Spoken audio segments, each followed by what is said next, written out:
Floor to the distinguished representative of Pakistan to introduce an address by the head of government. Thank you, Madam President.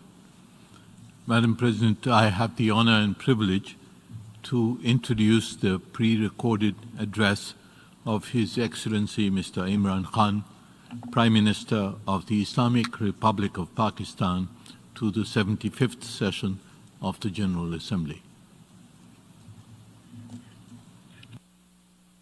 Mr. President, Secretary General, Excellencies, ladies and gentlemen, I'm honored to address the United Nations General Assembly once again.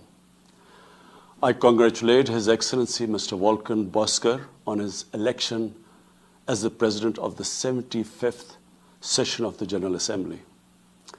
We also appreciate the skillful leadership of the outgoing President, His Excellency Tijani Mohammad Bande, especially during the COVID-19 crisis. We commend the leadership of the Secretary General in these extremely turbulent times. Mr. President, since my government assumed office, our consistent effort has been to fundamentally transform Pakistan. We envisage Naya Pakistan to be modeled on the principles of the state of Medina, established by a holy prophet, Muhammad sallallahu alaihi wasallam. A just and humane society where all government policies are directed at lifting our citizens out of poverty and creating a just and equitable dispensation. To achieve this goal, we need to have peace and stability. Thus, our foreign policy aims to have peace with our neighbors and settle disputes through dialogue.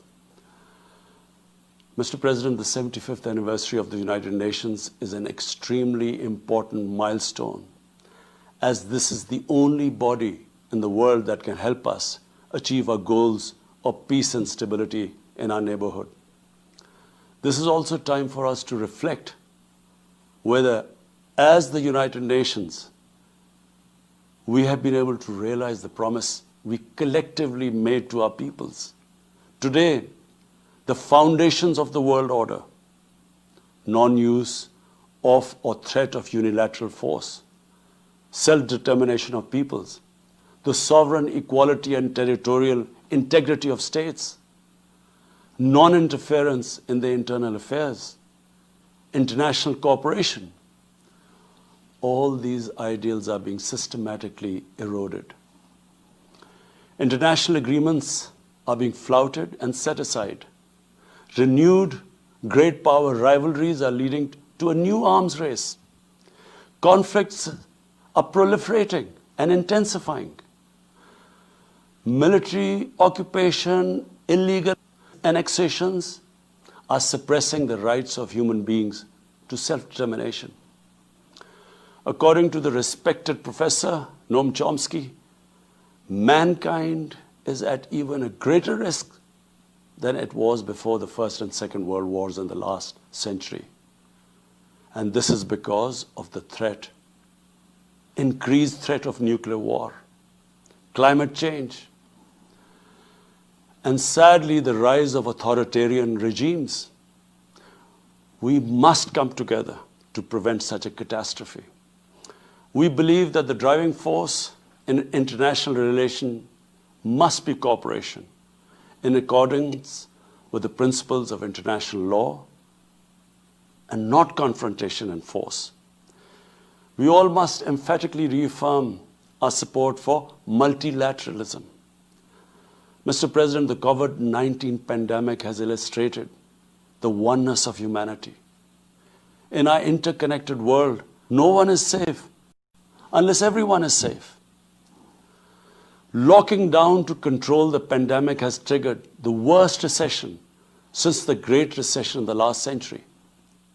This has hit the poorest countries the hardest, as well as the poor in all the countries.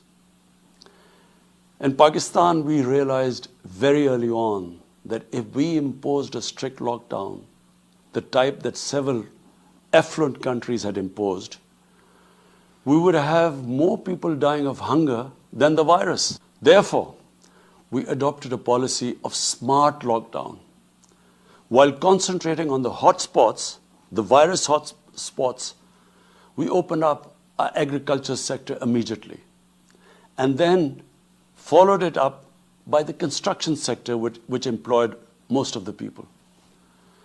At the same time, and this is despite financial constraints, my government deployed $8 billion, unprecedented amount, for our health services, plus support the poorest and most vulnerable households with direct cash payments through SR's program, and then subsidies to the small businesses.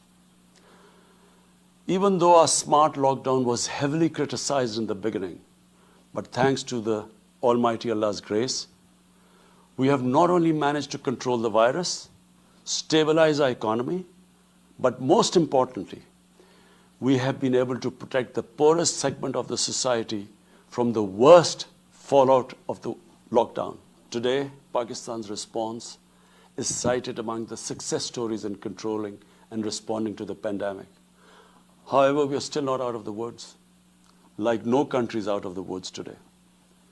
But, Mr. President, it was obvious from the outset that developing countries would need fiscal space to respond to and recover from the COVID crisis. Debt relief is one of the best ways to create that fiscal space for developing countries. Therefore, in early April, I called for a global initiative on debt relief. We appreciate the G20's official debt suspension initiative and the emergency and rapid financing offered by the IMF, World Bank, Asian Development Bank, and UN agencies. This, however, is not going to be enough. The IMF has estimated that developing countries will need over $2.5 trillion to respond and recover from the crisis. The official debt suspension will need to be extended and expanded. Additional debt relief measures will also be needed. Development banks should ensure adequate financial inflows. Rich countries have generated over $10 trillion to finance their own response and recovery. They should support the creation of at least $500 billion in new special drawing rights for the developing world. Mr. President, in my address to the General Assembly last year, I had highlighted the tremendous damage that illicit financial flows from developing countries to rich countries and to offshore tax havens cause. This leads to the impoverishment of the developing nations. Money that could be used towards human development is siphoned off by corrupt elites. The loss of foreign exchange causes currency depreciation. That in turn leads to inflation and poverty. The quest for getting back these stolen resources is nearly impossible, given the cumbersome procedures. Moreover, the powerful money launderers have access to the best lawyers. And sadly, because they are the beneficiaries, there is a lack of political will in the rich countries to curb this criminal activity. Mr. President, if this phenomena is unaddressed, it will continue to accentuate the inequality between the rich and the poor nations, and eventually will spark off a bigger global crisis, a far bigger global crisis than the present migration issue poses. The rich states cannot hold forth on human rights and justice when they provide sanctuary to money launderers, to their looted wealth. There are robust anti-money laundering and anti-terror financing regimes. I call upon this Assembly to take the lead in efforts to build a global framework to stem the illicit financial flows and ensure speedy repatriation of stolen wealth. It is important to realize that the aid that flows from rich countries to the developing world is minuscule compared to the massive outflows by our corrupt elites. Mr. President, this year, I must again reiterate the threat posed to mankind due to climate change. Unprecedented fires in Australia, Siberia, California, Brazil. Unprecedented floodings in various parts of the world. Record temperatures, even in the Arctic Circle. This should make all of us worried for our future generations. Commitments made through the Paris agreements must be fulfilled. In particular, the commitment to mobilize $100 billion annually as climate finance. Pakistan's contribution to carbon emissions is minimal, but it is one of those countries most affected by climate change. Yet, we have decided to take the lead as we consider addressing climate change a universal responsibility.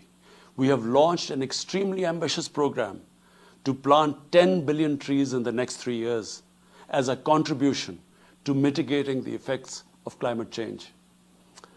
Mr. President, the pandemic was an opportunity to bring humanity together. Unfortunately, it has instead fanned nationalism, increased global tensions, and given rise to racial and religious hatred and violence against vulnerable minorities in several places. These trends have also accentuated Islamophobia. Muslims continue to be targeted with impunity in many countries. Our shrines are being destroyed. Our Prophet Muhammad sallallahu alaihi wasallam insulted. The Holy Quran burnt. And all this in the name of freedom of speech. Incidents in Europe, including republication of blasphemous sketches by Charlie Hebdo, are recent examples. We stress that willful provocations and incitement to hate and violence must be universally outlawed. This assembly should declare an international day to combat Islamophobia and build a coalition to fight the scourge that splits humanity.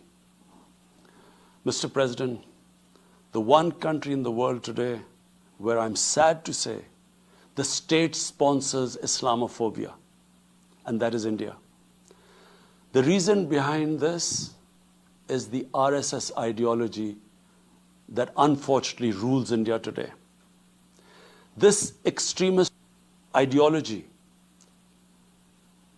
was founded in the 1920s. The RSS founding fathers were inspired by the Nazis, and they adopted their concepts of racial purity and supremacy.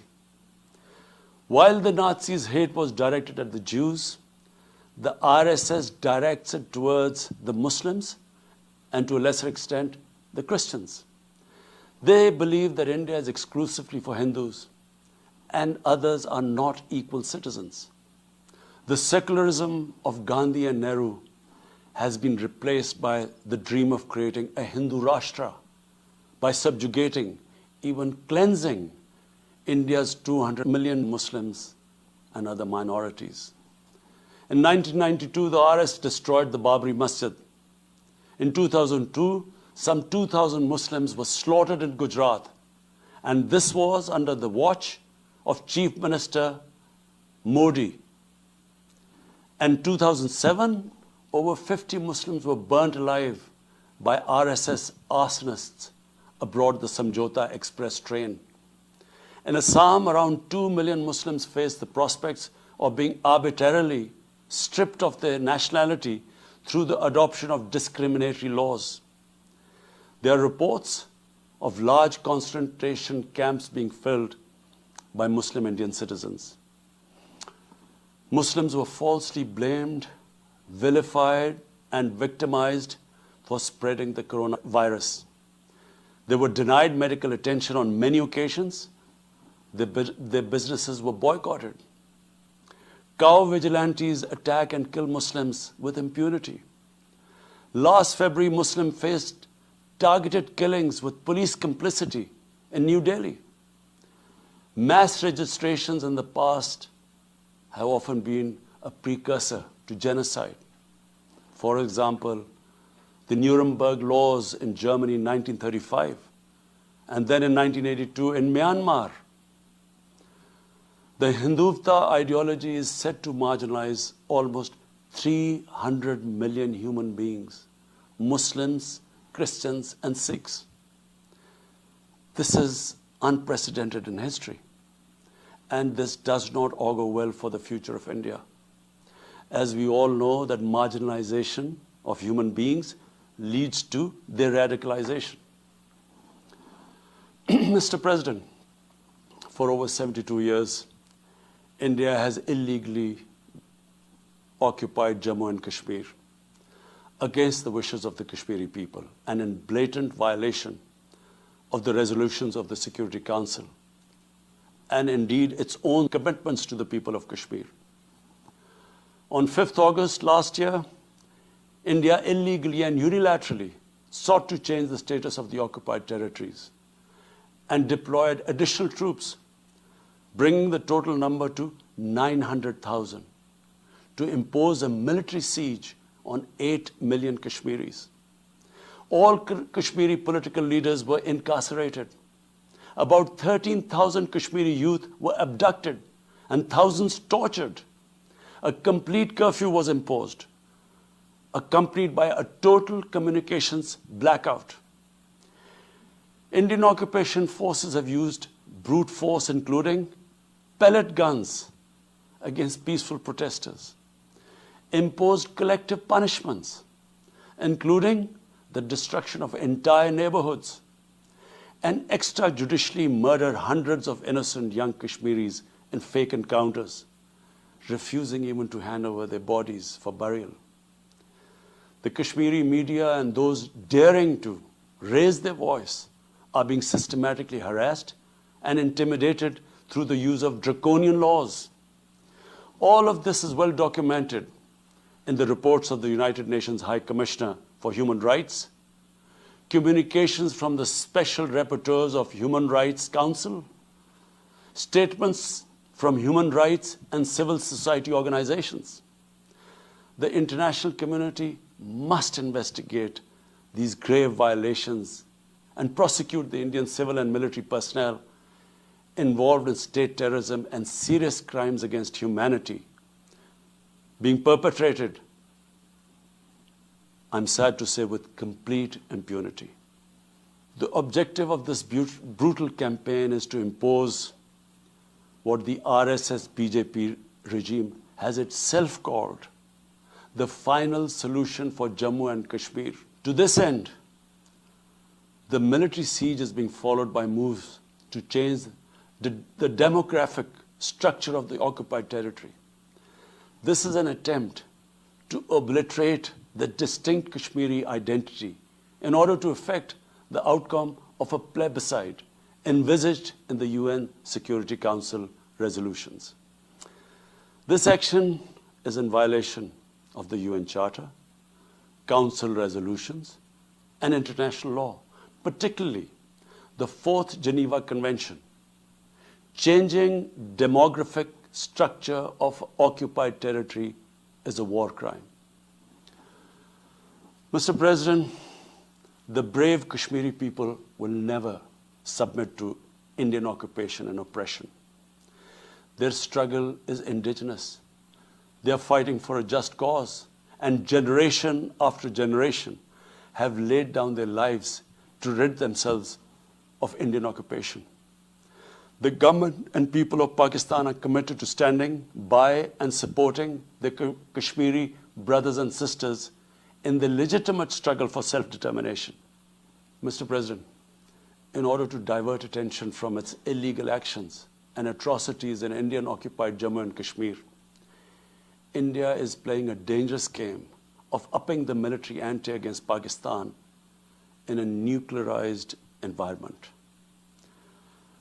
Despite constant Indian provocations and ceasefire violations along the line of control and the working boundary, targeting innocent civilians, Pakistan has exercised maximum restraint. We have consistently sensitized the world community about a false flag operation and another ill-conceived misadventure by India. My parents, Mr. President, were born in the colonial India, and I was the first generation that grew up in an independent Pakistan. I want to make it clear that any attempt by the fascist, totalitarian, RSS-led Indian government to aggress against Pakistan will be met by a nation that will fight for its freedom to the end. Mr. President, there will be no durable peace and stability in South Asia until the Jammu and Kashmir dispute is resolved on the basis of international legitimacy. Kashmir has been rightly described as a nuclear flashpoint. The Security Council must prevent a disaster conflict and secure the implementation of its own resolutions, as it did in the case of East Timor. The Council has considered the situation in Jammu and Kashmir 3 times in the past year. It must take appropriate enforcement actions. It must also take steps to protect the Kashmiris from an impending genocide by India. Pakistan has always called for a peaceful solution. To this end, India must ascend.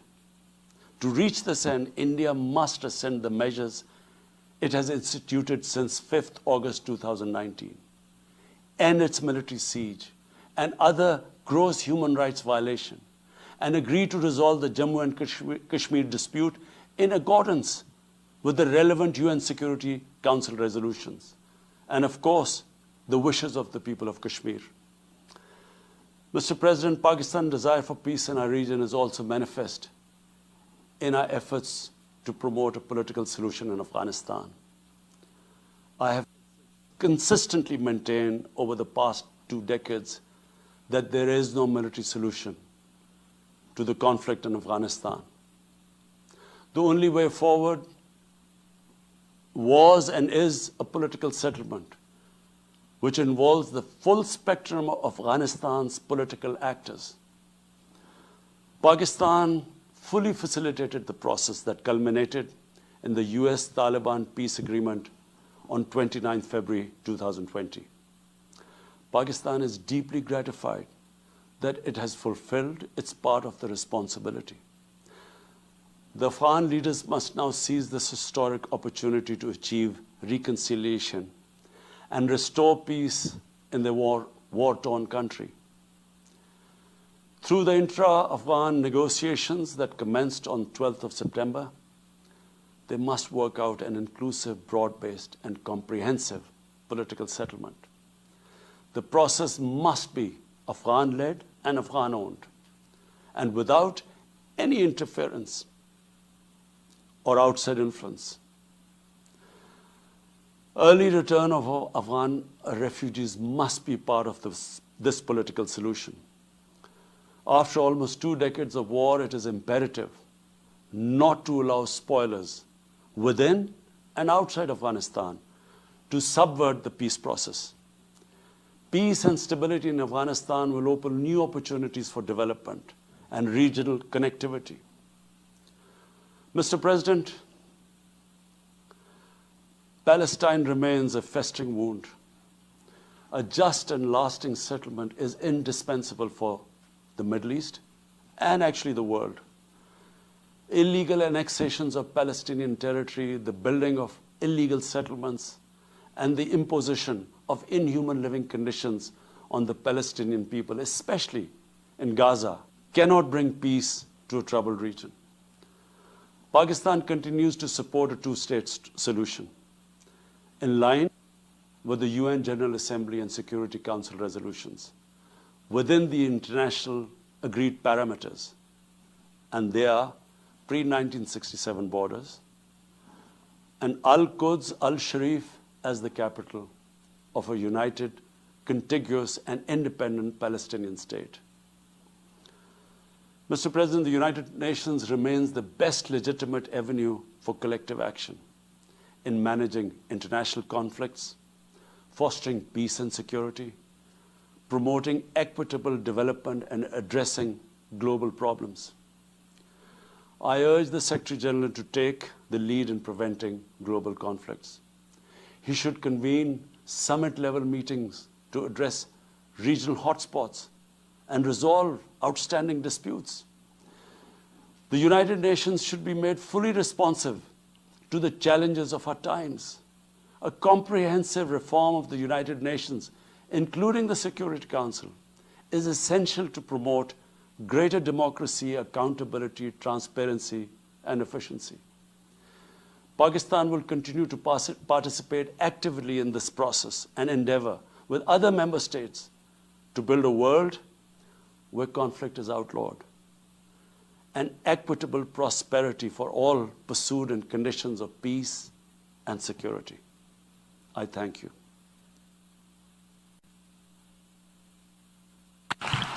On behalf of the General Assembly, I wish to thank the Prime Minister of the Islamic Republic of Pakistan for the statement just made.